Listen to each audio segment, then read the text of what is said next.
Capitol. What is your personal responsibility? So if you read my speech, and many people have done it, and I've seen it both in the papers and in the media, on television, it's been analyzed, and people thought that what I said was very, very innocent. But they've analyzed my speech and my words and my final paragraph, my final sentence, and everybody to the T thought It was perfect.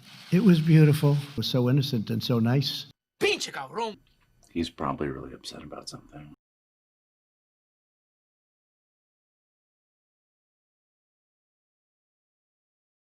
Let's have trial by combat. And Rudy, you did a great job.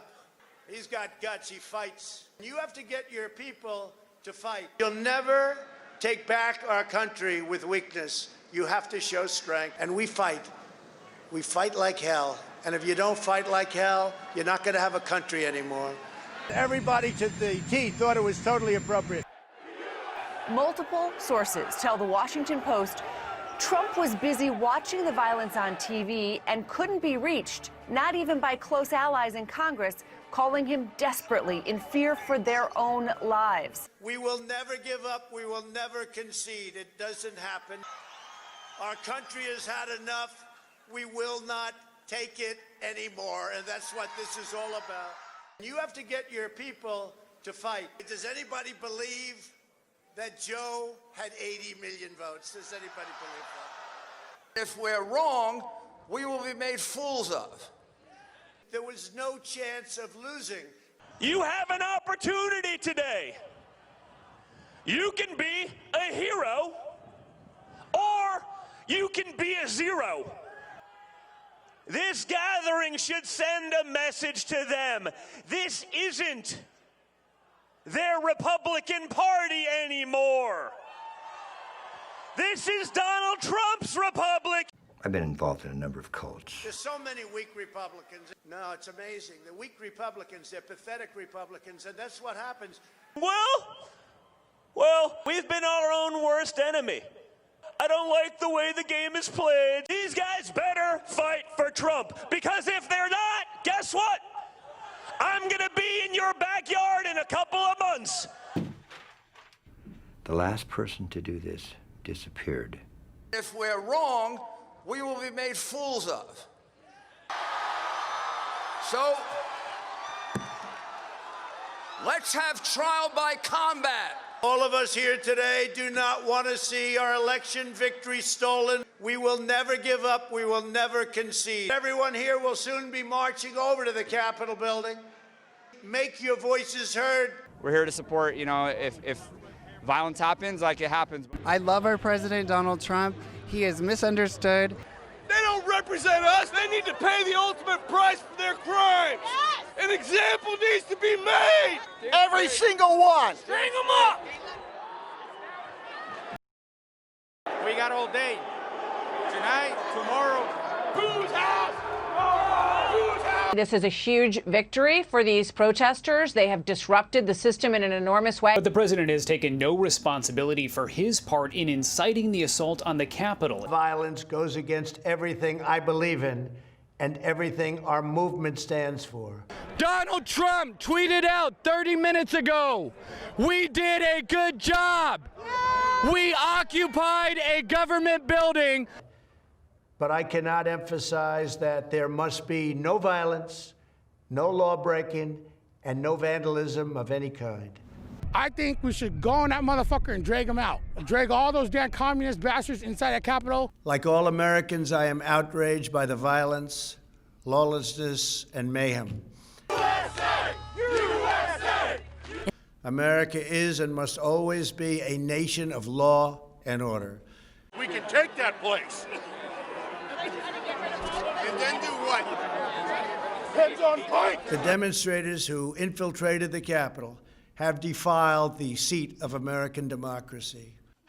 That does not sound like a sincere apology to me, and I do not accept it. To those who engaged in the acts of violence and destruction, you do not represent our country. This is history. This is America. We love our president. Let's go! Let me be clear.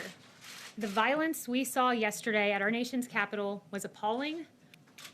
We condemn it. Yeah, you better start fighting for. The president and this administration in the strongest possible terms.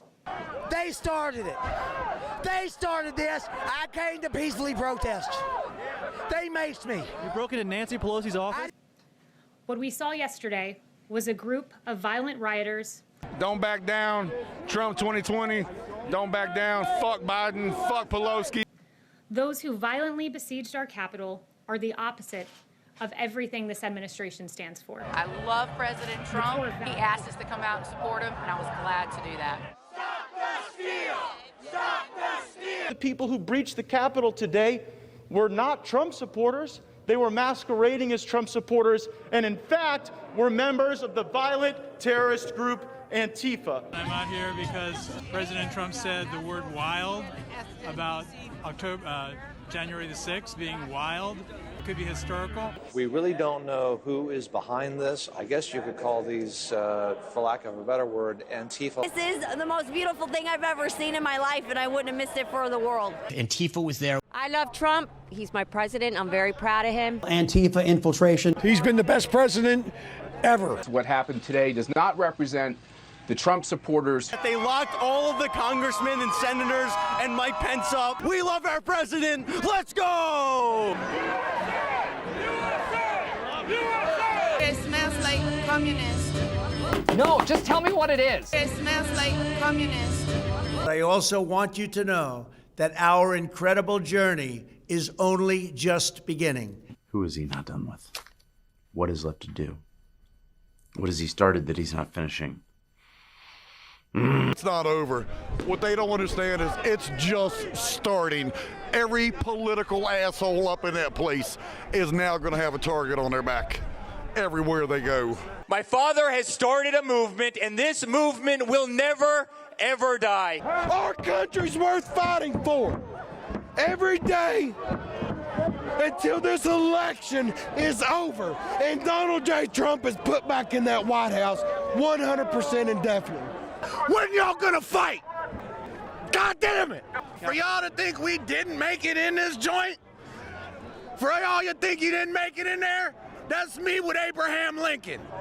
We, the citizens of America, are now joined in a great national effort to rebuild our country and restore its promise for all of our people. Every 4 years, we gather on these steps to carry out the orderly and peaceful transfer of power. We are one nation. We share one heart, one home, and one glorious destiny. The Bible tells us how good and pleasant it is, but always pursue solidarity. A new national pride will stir our souls, lift our sights, and heal our divisions. Together, we will make America strong again. We will make America safe again.